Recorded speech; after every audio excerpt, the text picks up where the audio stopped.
So I got this little casing. Smaller than what I thought. I guess I didn't realize that thing was so small.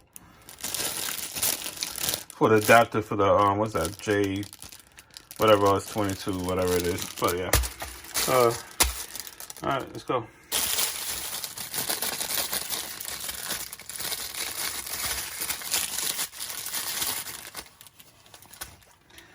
Definitely a lot smaller. Hopefully it's the right size. Alright, let's see.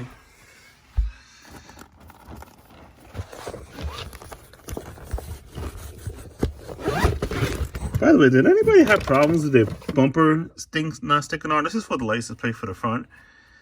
And I guess this didn't stick well. So I saw it was like slightly like off angle.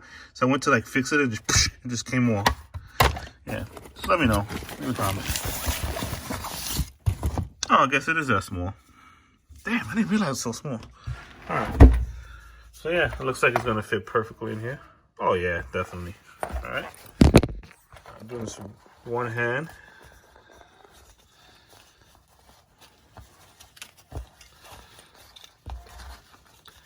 So yeah, it fits perfectly. Definitely decent. So yeah, and you see it has like a little cushion. So now instead of keeping it inside, there I could just like put it anywhere, you know. I can even put it off on the side there, which I'm probably gonna do. I'll just leave it off to the side here. And yeah, that's pretty much it. Not bad.